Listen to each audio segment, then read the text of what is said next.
we'll call this meeting to order. This is the May 1st, 2023 edition of the Rochester Planning Commission. And I'd ask the clerk to please call the roll. Chairman McGee. Here. Vice Chair Hauser. Here. Mayor Bixson. Here. Secretary Sage is absent. Commissioner Gasson is absent. Kenjic. Here. King is absent. Lord. Here. And Stone is absent as well. Thank you. We have a quorum, so we'll proceed. Please join me with the Pledge of Allegiance. I pledge allegiance to the flag of the United States of America, to the republic for which it stands, one nation, under God, indivisible, with liberty and justice for all. Thank you. At this point, we will open the floor for public comment from anyone here in the audience or anyone waiting electronically, preferably on items not later on the agenda. Is there anyone that would care to speak? Okay, thank you. Number 4, approval of the minutes, and this will be consideration of the minutes of the regular meeting of April 20th. And is so moved. Support by the mayor to approve the minutes. Is there support? Support right here. Supported by Christian. Any other discussion on the minutes? The roll call, please. McGee. Yes. Hauser. Yes. Bixson. Yes. Kenjic. Yes. Lord. Yes. Thank you. Number 5 is public hearings, and we have 2 of them tonight. The first, Ellie on Main, 1120 North Main Street, site plan approval. Madam Planner. Thank you, Mr. Chairman, members of the Commission. I will share the site plan on screen first. We've reviewed a request from Mr. Demir Courier to demolish an existing single-story structure and build a new office building. The site is at the northeast corner of Main and Highland Avenue and is Zone 02, which is Restricted Office District. There currently is a small single-family style structure on there, which is being used as an office with a small associated parking lot to its east. Business and administrative offices, as well as professional offices, are principal permitted uses in the O2 district. The applicant appeared before the Planning Commission on April 3rd for a preliminary hearing and was scheduled for a public hearing at this meeting. With regard to access and vehicular circulation, there are 2 proposed access drives off Highland Avenue. Both are designed for two-way movement of vehicles in and out. Pavement striping denotes the direction of movement of traffic. Based upon a recommendation from the police chief, the applicant has added signs prohibiting all left turn out of the site so that no traffic from the site will be directed down the residential street. All traffic must exit the site and go back onto Main Street itself. With regard to pedestrian circulation, there are existing 5-foot wide concrete sidewalks along both street frontages. Additional sidewalk connections are proposed to the building entrances from the public sidewalks. Based on the ordinance standards for professional offices, a total of 19 parking spaces are required and 19 have been provided, including 1 handicap accessible space. Now, the ordinance does require that whenever you have parking that is located in the same block as a residential development or residential neighborhood, a setback of 10 feet with a green belt must be provided for the parking from the street. At this time, the site plan proposes the setback anywhere from 2.5 feet to 4.5 feet. At the preliminary hearing, the applicant explained in detail that complying with the setback requirements would essentially result in loss of parking, as a result of which there might be on-street parking, which is not desirable. The Planning Commission does have the ability to modify parking standards, but does not have the ability to modify greenbelt standards. So the applicant will be seeking a variance from the Zoning Board of Appeals for the width of the greenbelt. With regard to dumpster, the site does not include a trash enclosure. Subsequent to this review letter coming out, the applicant has informed me that all of the trash from the building will be removed by a private company engaged by the owners of the building. So a trash enclosure is not required at this time for the site. With regard to facade elevations, the applicant has provided detailed elevations. I will show the rendering on the screen. If you would give me a minute, it's a big rendering. So the proposed structure is to be constructed almost entirely of red brick with limestone accents on it. There are numerous windows provided on every facade and balcony rail style details, arches. Many small details have been added to the building in order to include residential elements and provide for a smooth transition for the buildings along Main Street and also towards the residential neighborhood to the east.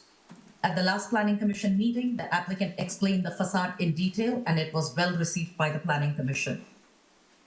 With regard to lighting, the applicant did submit a photometric plan with numerous style fixtures.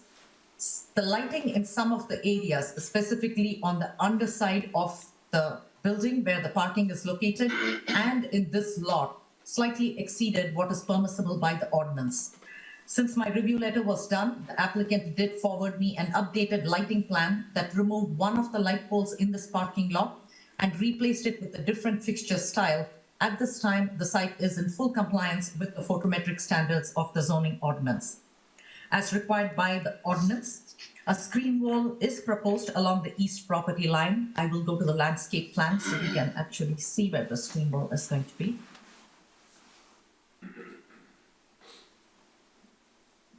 The site plan proposes a 5.5 foot tall brick screen wall all along the east property line till the edge of parking. It will still be set back 4.5 feet from the edge of the sidewalk so as to provide clear vision in this corner.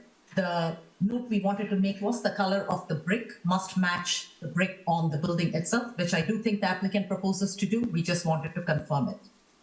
With regard to landscaping, an extensive landscape plan has been submitted with a variety of plants. The applicant is preserving as many trees along the frontage that currently exist. The ones shown in dark green are currently existing trees to be preserved. In addition, new trees are to be added. The applicant is also proposing numerous perennial shrubs and flowering plants along the foundations of the building, arborvitae screen for the mechanical units on the north side, and as was presented at the previous meeting, a row of boxwoods that would once grown knit themselves into a tight hedge and a row of arborvitae in order to screen the parking lot from the street rights of way itself. With regard to signage, any signage prior to installation must be submitted for administrative approval. The applicant has worked with the city for the past couple of months and have really come up with a site plan which we believe is an excellent redevelopment of the site while taking care to maintain a site design that does not go against the single-family residential neighborhoods to its east and also is perfectly suited to the historic character of Rochester Main Street itself, even though this is not specifically located in downtown. It's our recommendation at this time that the Planning Commission grant site plan approval for the proposed office building to be located at 1120 North Main Street, subject to approval of a variance for a reduced greenbelt width from the Zoning Board of Appeals. The other two conditions in my review letter have already been taken care of by the applicant. I would be happy to answer any questions you might have. Thank you. Thank you.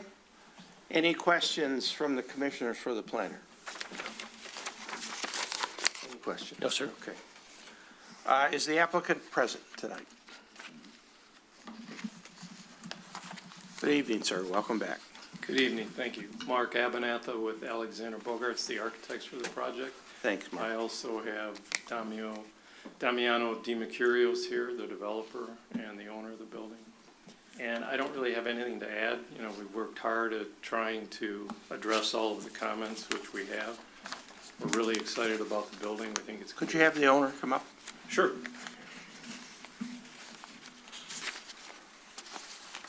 Good evening. Hi, your name, please, sir. Damiano DiMercurio. Thank you, Damiano. I just want to compliment you. I think it's really a beautiful design.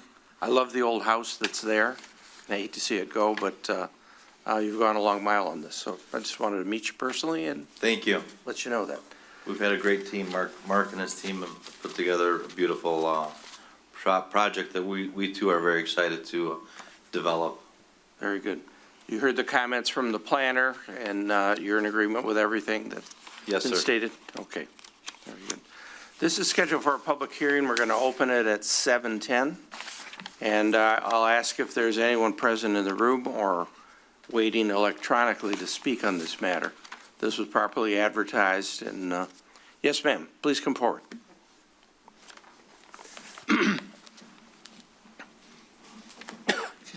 Good evening. Good evening. My name is Dr. Erica Grunwald. I live at 125 Highland, right next to your property. I was very taken aback by the original rendering, thinking this was going right up into my property. But after really reading the proposal, it's a lovely design. If I'm understanding correctly, the parking lot as it stands is pretty much where it's gonna be, and the second story with the under parking is away from my home, correct? Okay, so that's great. The only thing my concern with reading everything is with the greenbelt width, and to the planning commissions, like, I don't know how this runs, this is very new to me, but I would hate to set a precedent for the city of Rochester to change that, because when I moved here 6 years ago, green space is a big thing, and it's a big thing with the city, and I would hate to make a precedent. The only other thing, and I know it was addressed in the proposal, was the lighting, and hopefully the interior and exterior lighting has been addressed, and I just hoped that the commercial residence that is right next to me right now does not have a lot of lighting at all. And it's much further away. And it is much further away. And so at nighttime, I don't want a commercial residence to have, as I would presume they would, interior and exterior lighting, lighting up the space right next to a residential space. Vidya, could you reiterate how this project meets that standard? Yes. The zoning ordinance requires that for all public areas of the site, the parking lot, under the building parking, the public sidewalks, a certain amount of illumination needs to be maintained for safety. So at this time, the photometric plan that has been submitted by the applicant actually complies with all of those standards. It will not be bright, but you definitely will have more light fixtures on the site than currently exists, because this is definitely a bigger building and a slightly larger parking lot. Maybe the applicant, Mr. Abanatha, could address this at nighttime. Maybe the parking lot light. There is only a single light pole proposed for the east side parking lot adjacent to the single family home. There were previously 2 poles. The applicant has already removed 1 pole. There's only 1 pole at this time. Maybe the pole can have a fixture that gets turned down even more at night to reduce the illumination further when the site is not in operation. I would defer that question to the architect if something additional can be done for that 1 light pole. The rest of the site's illumination is not likely to have any kind of interference with the homeowner's quality of living. My other concern is with that second level of an interior light just being on a commercial property. That's like in my bedroom. So like You mean inside the structure inside the itself, structure nighttime itself. office Yes. light? That's Yes, I would definitely defer to Mr. Abanatha to actually step up there and maybe address it. I think at night they would probably turn off most of the office lights if nobody's going to be in the office, but the owner and Mr. Abanatha can answer that better.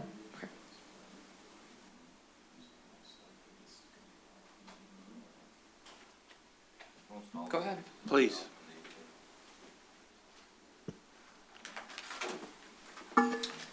So do you want to pull up you could pull up the landscape plan for that matter, and I can point to where the light is. Okay, give me 1 If minute. you I can pull will. up the colored landscape plan you had. Okay, hang on.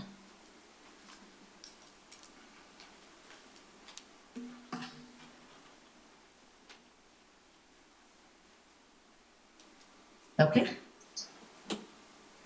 So the pole that Biddy's talking about is right here, and it's set up to be a direct downlight to light this rear. And there's a potential that we could dial that down, like she mentioned, at night to have even less light back there. And then on the back of the building, there's only one window right here. But as I just talked with Damiano, at night, this building's basically gonna be dark, you know, after hours. It's office use, so it shouldn't be an issue. Thank you.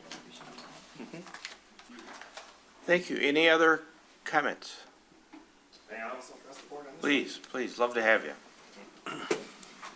Good evening. My name is Giuseppe Zanchetta. I live at 154 Highlands. I live right down the street as well.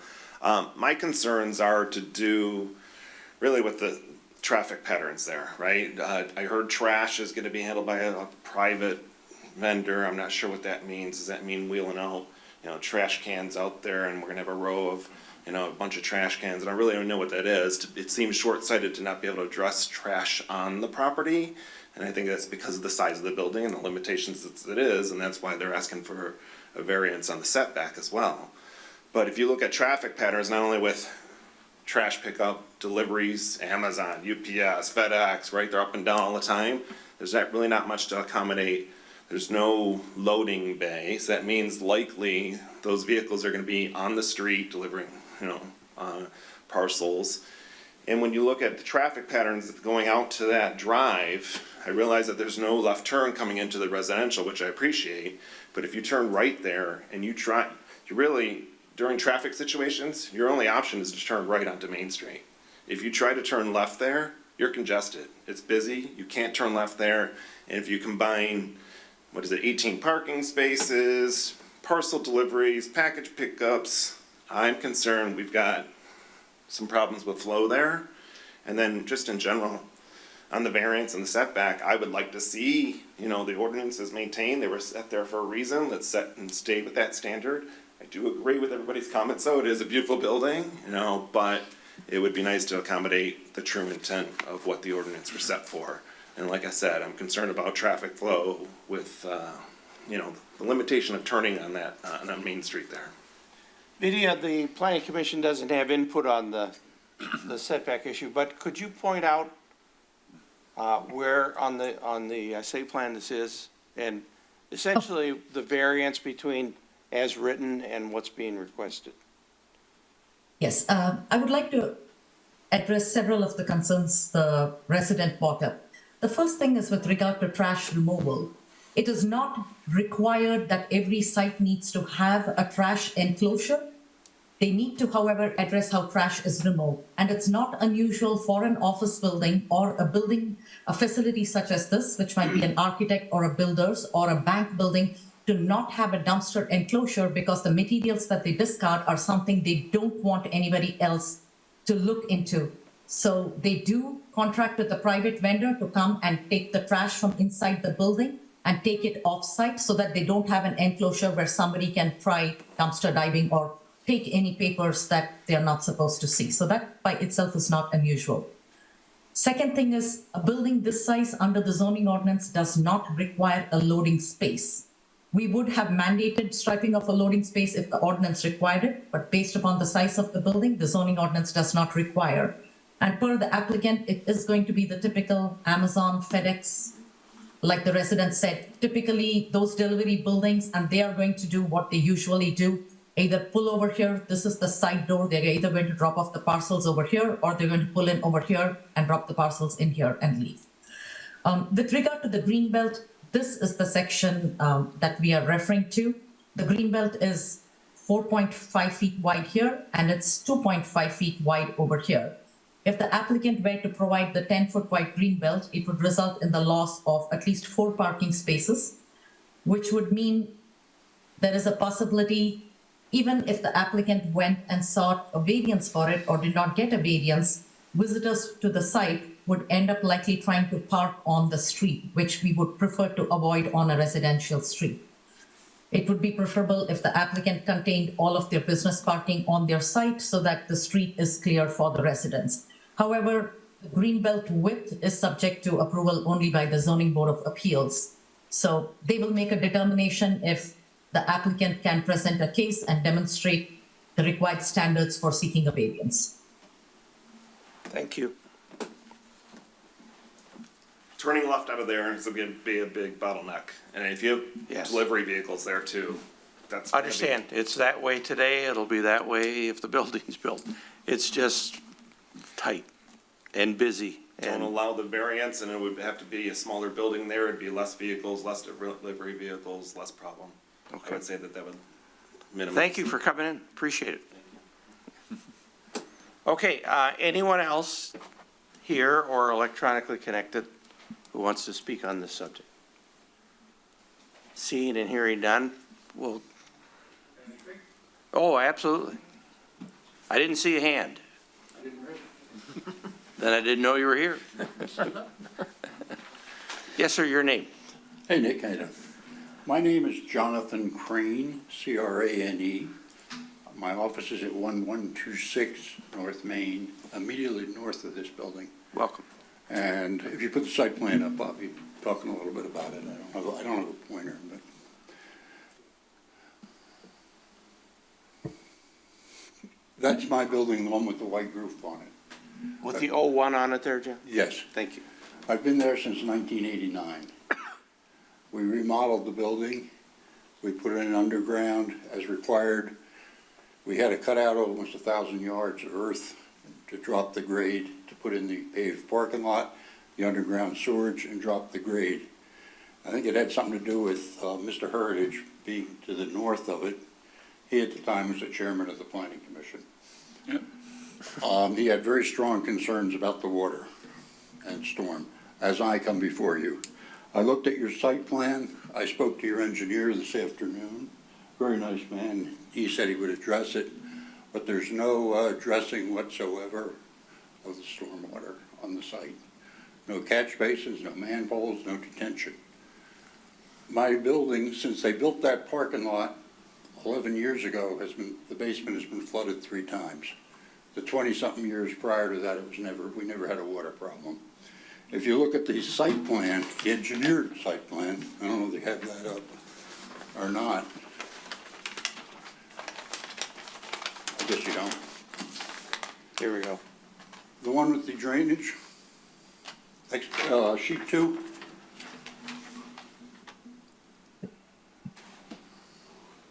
No. I think that's it. With the grades, if you look at the north side of the property that is adjacent to mine, the water runs due west. At the westerly property line, it's my eyes aren't as good as they used to be, 1.06, 2.08, and 1.8% going straight that way.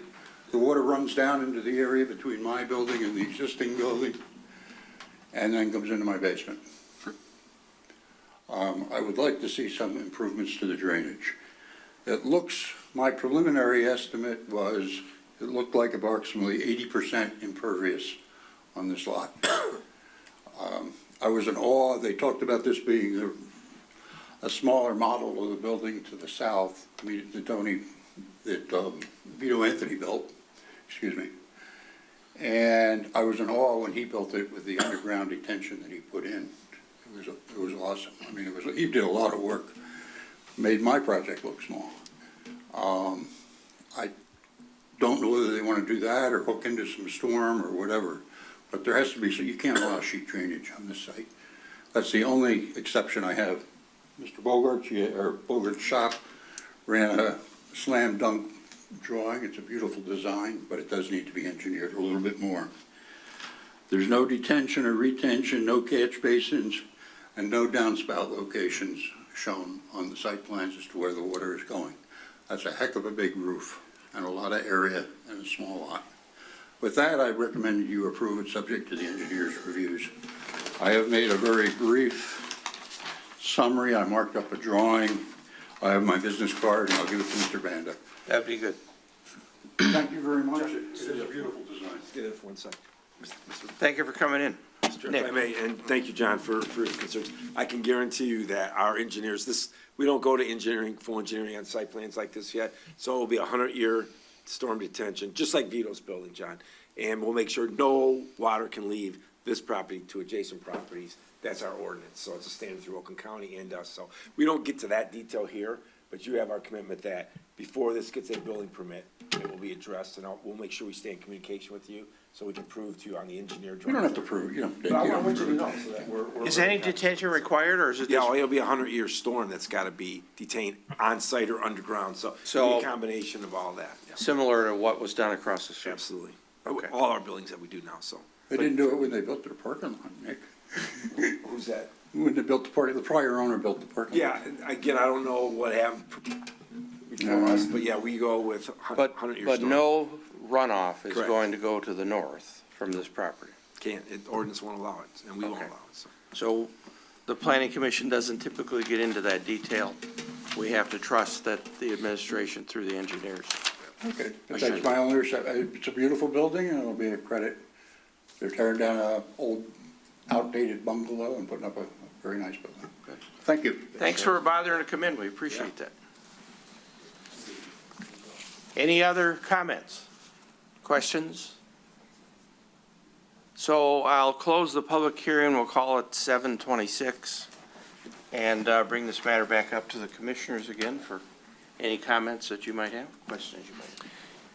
Eric, comments on the engineering, Mr. Engineer. Well, I hear what Nick's saying. I mean, we're not to that point yet. They've got more steps to go on the engineering side of it, so. To be administratively approved. Right. So, I'm sure that, they'll go through that process and, have to address those items then, but it's premature right now. Okay. Any other?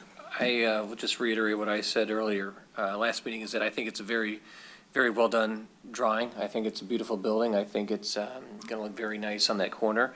Obviously, I take very seriously the concerns of the adjacent property owner, and that we want to make certain that there's no runoff onto his property, but I'm confident that administration will make certain that's done. And I also hope that if there is an issue with lighting, I also hope that there's any issue out there, that the two owners of the properties will have a civil conversation privately and see if they can resolve any issues that may come up, okay?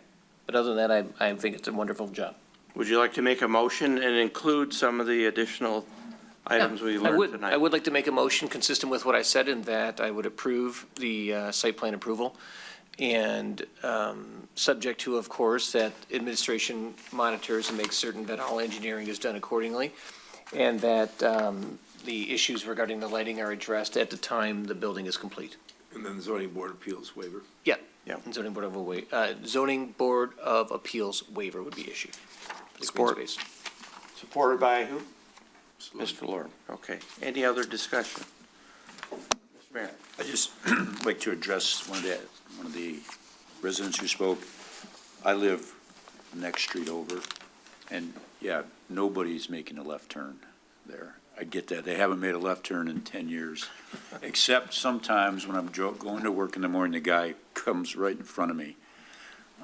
And 10 minutes later, you get to turn right? And that's at 6:30 in the morning, so it's pretty tough. So, and then the other comment I hear sometimes is the FedEx deliveries and stuff. I mean, those are constant everywhere, all the time. And that's just, to me, a fact of life now. Yeah, I think there could be a little more because of an office, but I mean, that's just all over, all the time. So I also think this is a very nice-looking project.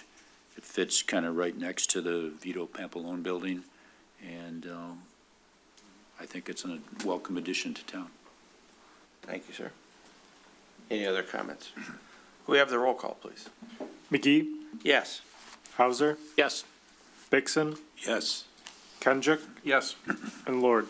Yes.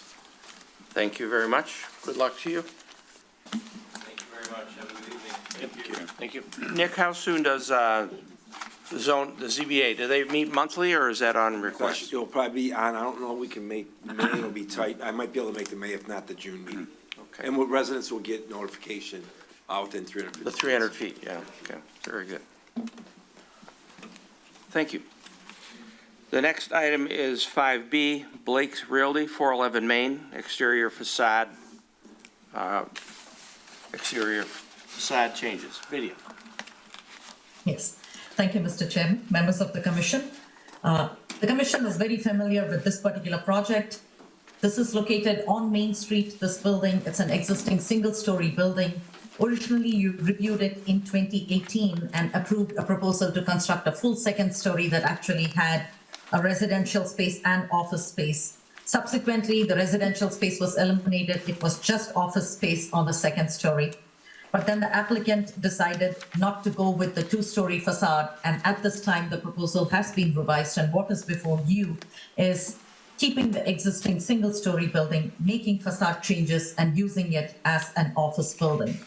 As the use was previously a retail store and is being converted to a real estate office, professional and administrative offices are permitted by right in the central business district.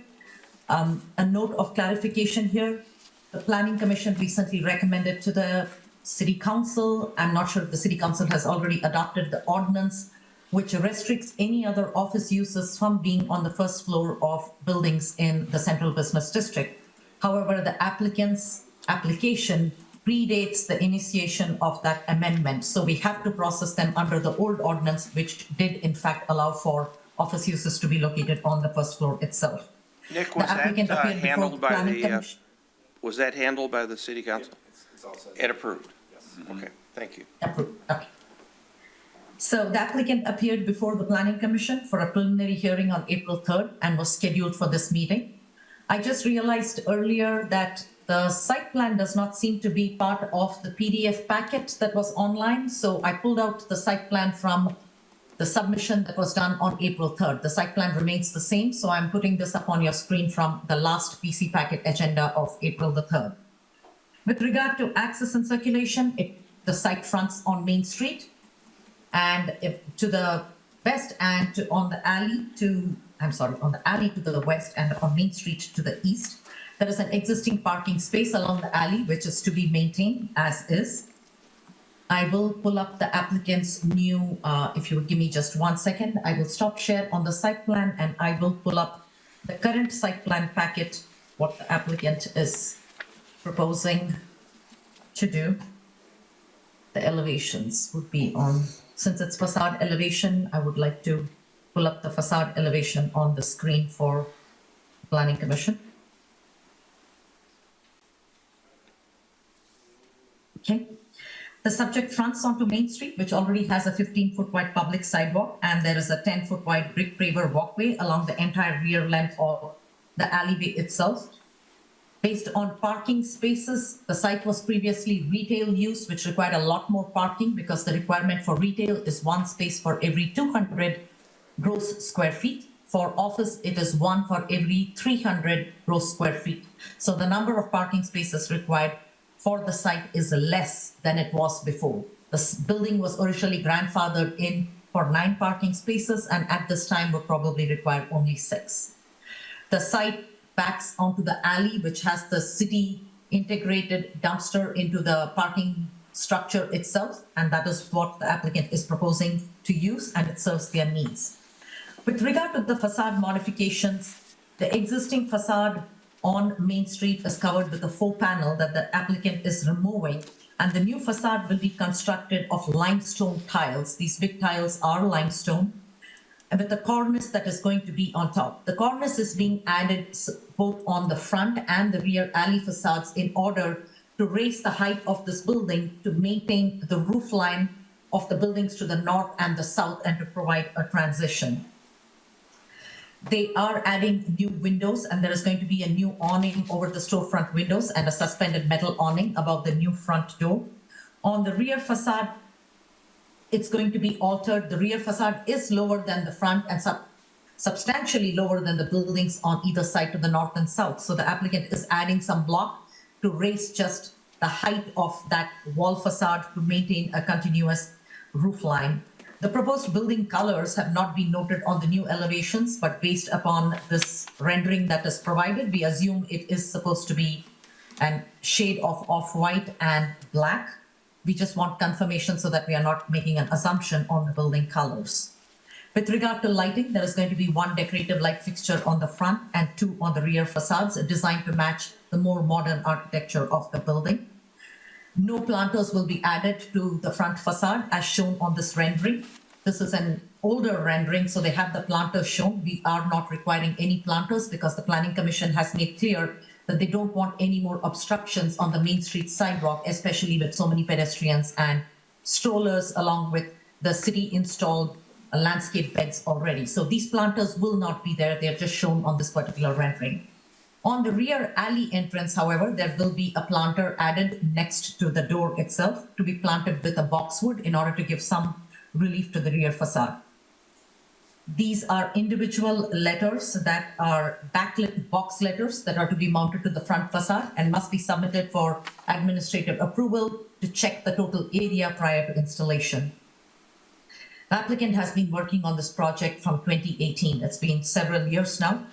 At this time, we believe all of the issues have been addressed with regard to doing only the existing facade renovations and not adding a second story. So our recommendation is for the Planning Commission to grant site plan approval for the proposed facade modifications to 411 South Main Street, subject to confirmation regarding proposed building material colors and also submission of signage for administrative approval prior to installation. I would be happy to answer any questions the Planning Commission might have. The Thank you. colors will be addressed administratively. They'll present the, It's natural limestone. pardon me. Sure. Wait a minute. Okay, any questions for the planner from the commissioners? No, sir. Okay, very good. All right, Mr. Blake, if you could come forward, please. I brought some pictures of what the colors. Just put your name on the record if you would. Yeah, Mike Blake, owner of 411 Main Street. Okay. If you want to hand those out. Yeah, just so you. Thank you, sir. When you actually order it, Thank it all you. comes in a little bit different variations, but that's kind of. Thank you. Thanks. The smooth Okay. stone on the front. Yeah. How are you, sir? Good to see you back again. Great. You've heard the presentation by the planner. Any questions or differences? No, I don't think so. Okay. Everything is fine? Yes. Okay. Any questions for Mr. Blake from the commissioners? I don't have any. Nope. Good. All right, this is scheduled for a public hearing, and we'll call it 7:38. We open the public hearing, and I'm going to ask if there's anyone in the audience or electronically connected to the meeting who have any comments about this matter. Anyone that wish to talk about the Blake Realty request for facade approval? Okay, hearing none at 7:39, we'll consider the public hearing held, and back up here to the commissioners again. Any questions? Anyone wish to make any kind of a motion? I'll make a motion to what? To grant site plan approval, based on McKenna's review letter, the two comments on McKenna's review letter, dated April 23rd. And concurrence by the administration with the color choices? Correct. Samples? Yeah. Is there support for that? Support. Supported by the mayor? Any other discussion on this motion? The roll call, please. McGee, Yes. Hauser, Yes. Bixson, Yes. Kenjic, Yes. and Lord. Yes. Very good, thank you. Good luck, it's been a long time, so Yes. I hope you're able to pull it off. Before the lights go off. Thank you. All right, the next item is considerations, number 6. First, the Rochester Eagles Airy, 2634 at 650 Woodward Avenue. Special exception request for outdoor dining. Video. Yes, thank you, Mr. Chen. Members of the commission, I will share the site plan on the screen. We have reviewed a proposal submitted by Mr. Brewer for the creation of an outdoor dining area. The site is located on the north side of Woodward, west of Wilcox, and is zoned I-1, which is Industrial 1 District. The site is occupied by a private club, which is the Fraternal Order of the Eagles, and the facility includes a restaurant that is for its members only. Now, typically, the I-1 district does not expressly permit private clubs or restaurants. However, the ordinance does say that the I-1 district can permit businesses that are allowable in the B1 district, which also provides support to those businesses that are typically located in an industrial district, such as a restaurant, a filling station, or a credit union, such review shall be subject to special exception. Per the city, the existing private club with restaurant use was established a long time ago with approvals. I'm not sure exactly how long ago, but the city has records that this was done a long time ago. So the outdoor dining is considered as an ancillary to the restaurant use that is being operated on the site legally. The use is a legal non-conforming use and typically not permitted in the I-1 district, but however, as a use that is established under the B1 use umbrella, the use is being reviewed for this particular site and is subject to special exception approval by the Planning Commission. We have reviewed the preliminary plan and I just have a few comments. Based upon my view of the Google Street View, the handicap spaces shown over here are not really striped on the pavement at this time. They need to be painted and striped to comply with ADA standards. This striping is not in compliance with ADA standards. ADA requirements are 8-foot wide space, 5-foot wide crosshatch area, and 8-foot wide space, because at least one space has to be van accessible. So these need to be restriped in compliance with ADA standards. I'll go to the rendering, which will give a better idea. We need clarification on how exactly these metal poles are going to be secured to the pavement itself.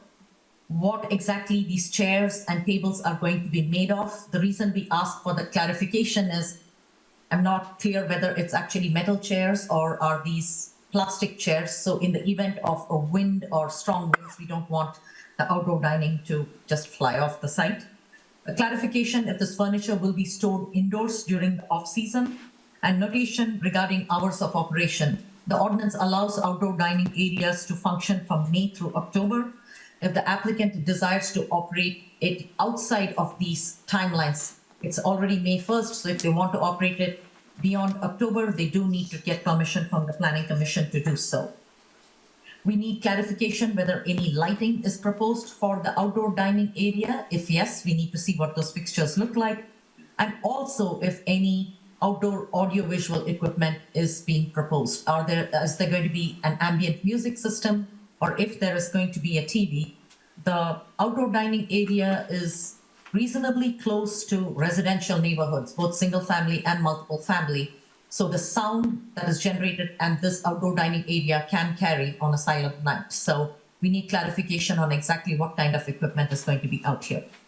Subject to this information being provided on a revised and dated set of plans, I would recommend that the Planning Commission place it for consideration of site plan and special exception approval at your next available agenda. Thank you. Thank you. Any questions for the planner? I do. Please. Yes, Vidya, I just want to clarify something because I thought I heard in your explanation that the ordinance allows dining facilities in support of other businesses, but if this is a private club, do you know if they're opening up the dining facilities to those other businesses? I don't believe they're opening it up, Mr. Kenjuk. This was the exact question I had for Mr. Banda, and he clarified that currently the I-1 district wouldn't even permit this particular club. It does not allow. But at the time this was established, it apparently was established legally. So it is being viewed under the umbrella as an existing legal use, which happens to be non-conforming with the current zoning ordinance. Nick, if you could talk further on when this thing was established and whether it is ever open to members of the general public or not? Yeah, I don't know if Mr. Brewer does, but during the COVID situation, we allowed them to have temporary outdoor dining there just so they could compete because they couldn't bring people inside. So it's a private club, but people bring guest stuff. So we're okay with this as long as it's safe, it's seasonal, it's not expanding the nonconformity because it comes down. It's not a permanent outdoor dining area. So we might think differently if it was that. But I don't know exactly when, Vidya, but it's been there for a long time. I don't think it was ever open to the public. But it serves the public, if you will. There's many residents in town belong here. Eric. Just a quick question, Nick. I know the Solaronics building there, the right-of-way gets all funky. Yeah. Is it pretty clean and straight right here? Yes, so they kept, when we first did during the COVID situation. Yeah, you can see right there, they're right to the property line. So they were actually encroaching a little bit, and we were more worried about cars coming down and not being protected. So they pulled it back, so they are on their own property. So we appreciated that. It was a lot bigger when it was temporary. And I talked to the chief, and even though it's in our right of way, we probably wouldn't object to some cement planters or something there in the front, so that would even protect this.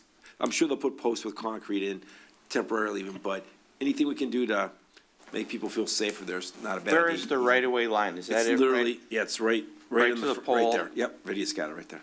Yeah, I wasn't sure if that was accurate or if it's Yes, just sort of. it's accurate. Yeah, okay. I guess it is what it is. huh? That's what it is, yeah. Yes, sir.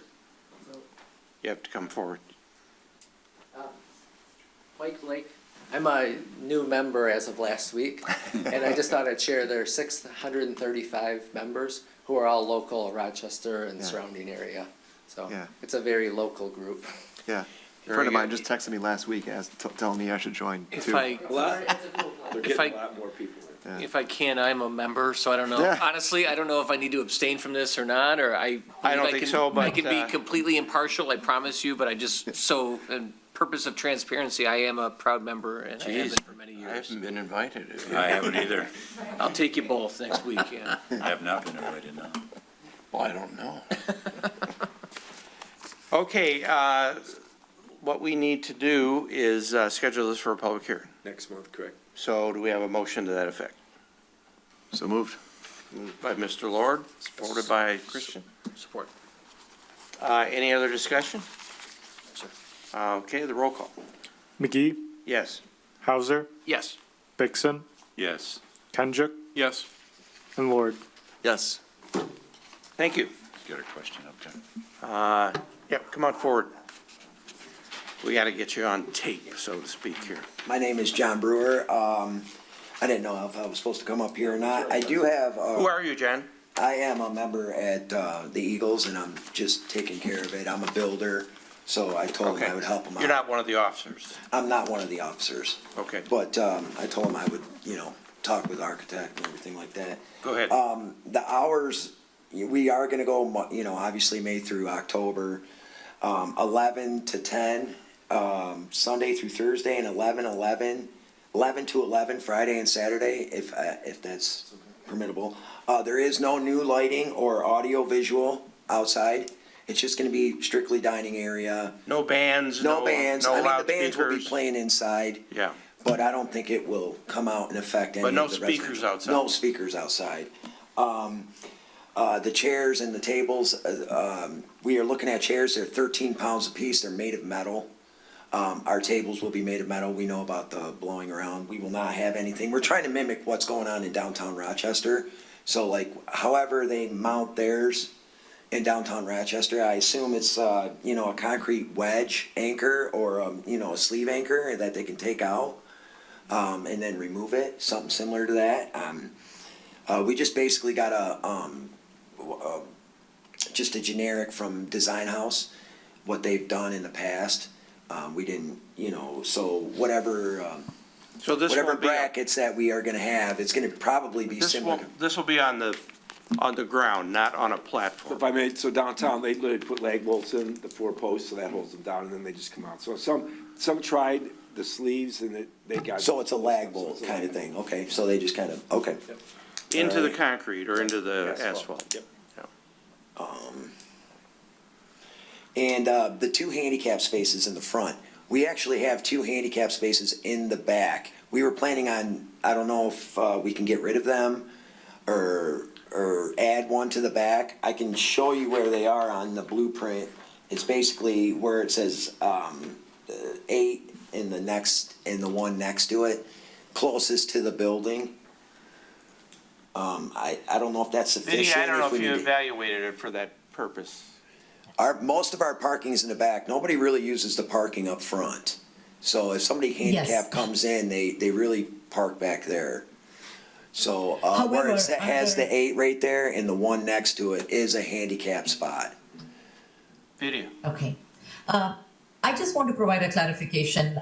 All the members might be coming in from the rear entrance. However, under ADA guidelines, a handicap accessible space needs to be provided closest to the entrance to the building.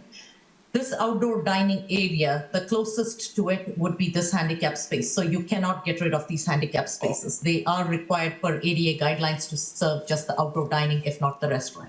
Oh, our main entrance is in the side of our building, about halfway back. It doesn't show it on this blueprint right now. I don't know why.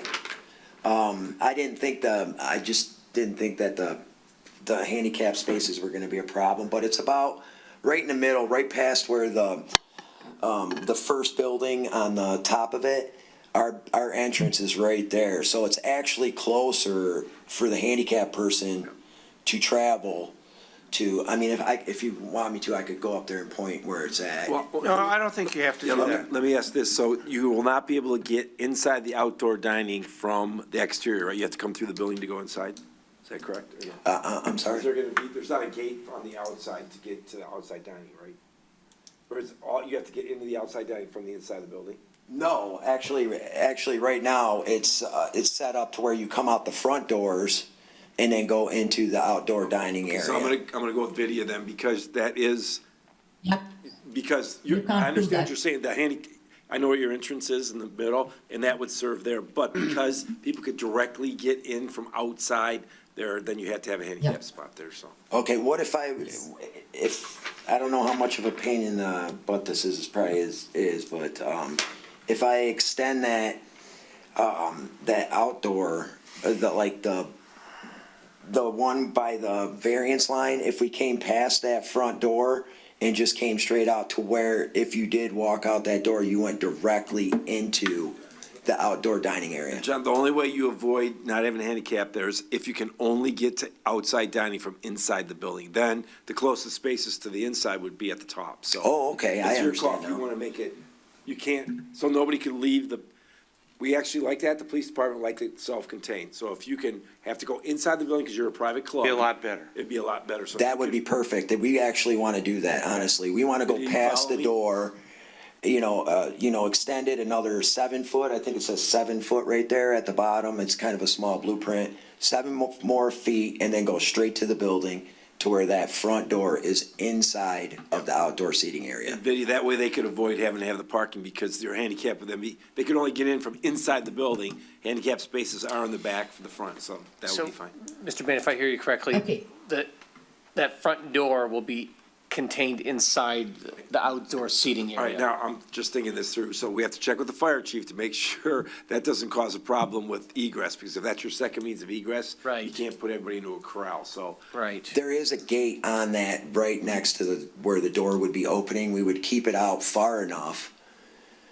If you see it right now, there's a gate right there where we would be entering. If we just move that directly over, that's all that's what I would. Mr. Brewer, Yes. Mr. Brewer, I'm not understanding what the concern is. You already have the space. All I'm asking you to do is Is paint repaint it. stripes on the pavement. I don't see what the problem Okay, is. yeah, we can definitely do that. We can definitely repaint it like that. I was just wondering if we Yes, could get rid of because the goal is not to make a person who is in a wheelchair travel through the entire length of the inside of a building to reach an outdoor dining area. Even if you were to contain your door over here, you're technically talking about somebody traveling on a wheelchair all the way over here to get to an outdoor dining. It would be very reasonable to just restripe these spaces so somebody in a wheelchair can just get into your outdoor dining area. It's really not that much of a problem. Okay. Vidya, are any needed Thank you. at the back on the main lot?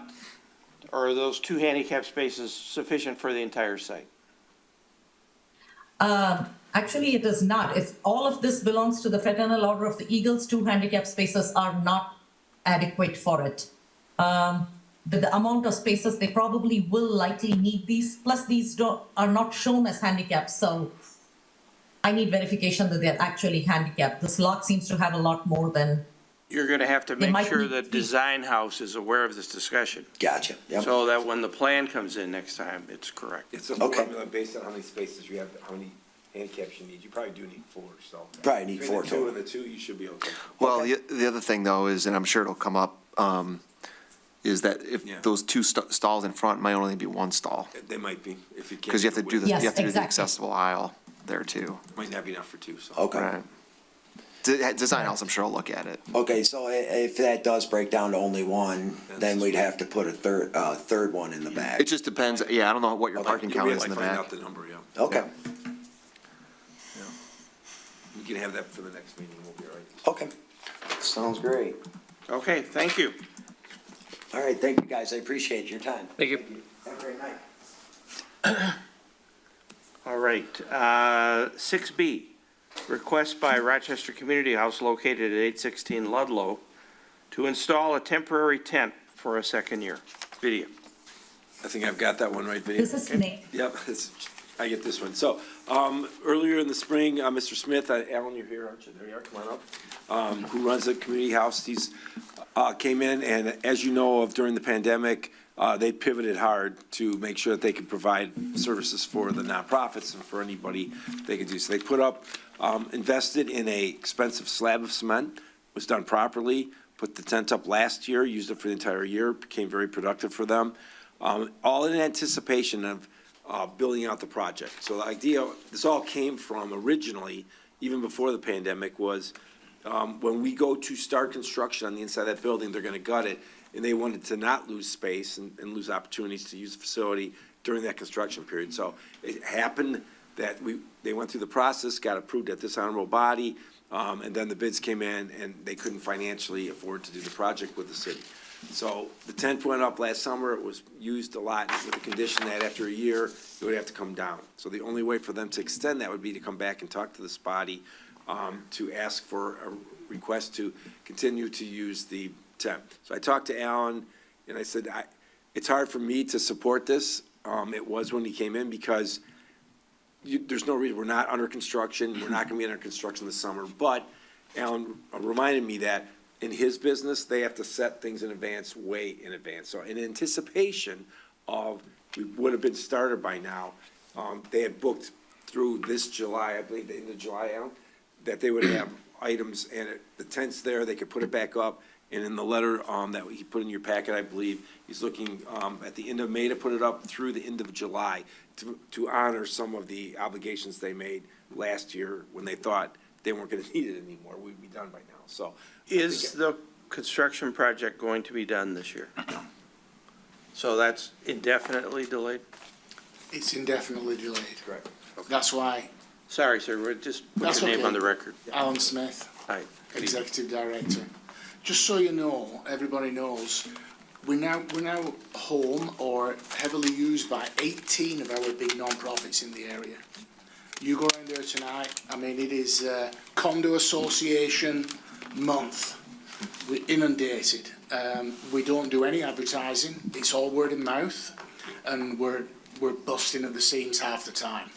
So when I was talking with Nick, you know, as an example, if you call the office now, you'll find out that next June and half of July 24, Friday, Saturday, Sunday is completely booked. This is for the interior of the building. Right. So when we get to any sort of renovation, and I know there'll be something coming before you guys at some point, we just don't know what yet. But when it does, we will lose the 2 out of 4 big rooms. That was why the tent went up. We need it. Believe me, we would prefer our tent to be down on the lower patio where it's hidden from everybody, like we had during COVID, not really big enough. So the tent we have we're asking to put back up again is a 60 by 30. So we can house most of the people that use rooms A and B. Anybody coming to the state of the city, you'll be sat in rooms A and B.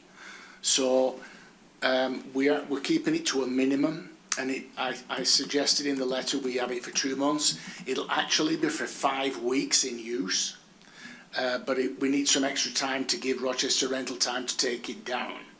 It takes a couple of days to take it down because it's a big tent, and it's a very busy time of the year. So you rent that tent? Yes, we rent the tent, and we're not doing it for financial reasons. We're doing it because of commitments. You know, in fact, we would be better off if we weren't doing it, but we can't put everybody in the building. And just so you know, we would have, with the tent, with 5 rental spaces, we only allow 4 because we're restricted on parking. So in June this year, it'll just be the tent when it's being used and 3 other rooms in the building. Never had a complaint from any of the neighbours. We deliberately did not allow any DJs. We learned from 2 years prior when DJs were down and it was in COVID time.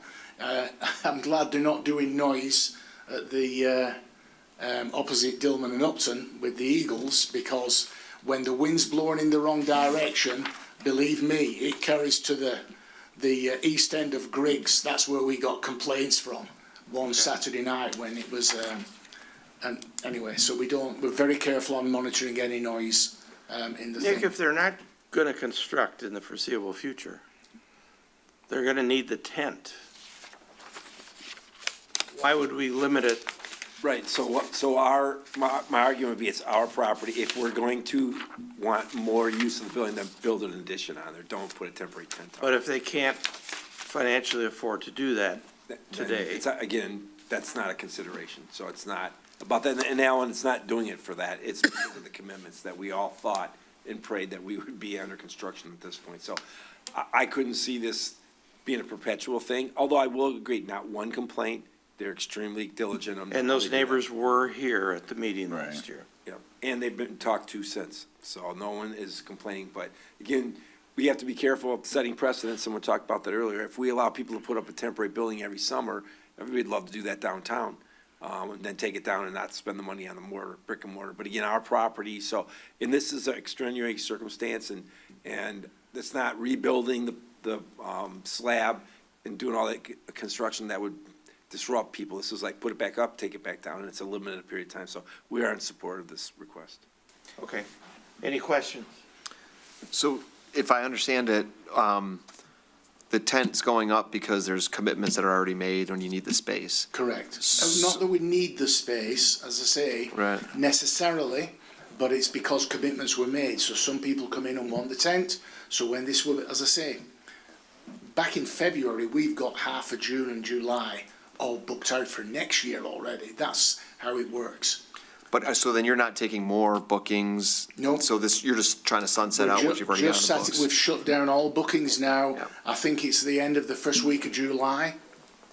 There's no more bookings. It comes down, because it's not financially viable for us. Last year we went and got tent sponsorship, and we did it all in the presumption, as Nick said, that we were going to be in construction by end of November into December. Right. Well, not happening. So we're gonna charge ahead to renovate the kitchen. Needs doing. We were going to do it after the renovation on the building with the city, but we thought while everybody's going through the process of trying to figure out what we do, we might as well work on the kitchen. The demo and the new construction, though, is delayed. Correct. Okay. Yep. I want to follow up on Commissioner Lord's question. So this, you can represent, there won't be another ask for this next year because you're not going to be in that same position, correct? Only, not in this same position. But if the city is going to be doing a larger renovation or, the north wing, it needs new roof, siding, windows, HVAC, electric. You name it, that's why it's really financially responsible to take it down. Sure. That'll be the only time we'll be asking for the tent. Absent of potential renovation or redesign of that structure, this won't happen again? Correct. Okay. And this is for 5 weeks? As I'm saying, that is but the tent, it might still be there for a couple of weeks till Rochester Rent will get it taken No, I down. understand, Right. but this is not going to go to Labor Day, correct? Okay. No. Okay. All right. We don't want to spend the money. I understand. Mr. Mayor. Yeah, I'd make a motion that we approve the tent going up for the time frame that Mr. Smith has As outlined. stipulated. Is there support? Support. Supported by Rich. Any other discussion? The roll call, please. McGee, Yes. Hauser, Yes. Vixen, Yes. Kendrick, Yes. and Lord. Yes. Thank you, sir. Good luck. Thank you very much. Thanks. Next item, number 7, miscellaneous. Nick? I got a few for you here. So let's start with Rose asked us, and I think Rose is still on with us, to check to see if there's an appetite for the planning commission to do the second meetings in the summer. I know last year we talked about that. If we can't get 90% of you here, that's the third Wednesday of each month for June, July, August, I'd rather not do it. But if we think we can, maybe she can send out a poll and just see how many people are planning. I'm okay for June, not July and Not August. July, yeah. So maybe can we do June? That'll catch us one more. That's Head nods. Rose, there's head nods. So I think we're gonna go for June. You're saying the third one? Third Wednesday in June. Third Wednesday Third or Wednesday. third Thursday? I'm sorry, Thursday. I said Thursday. I think we have that set for maybe the June 15th, 15th or 20th? third Thursday.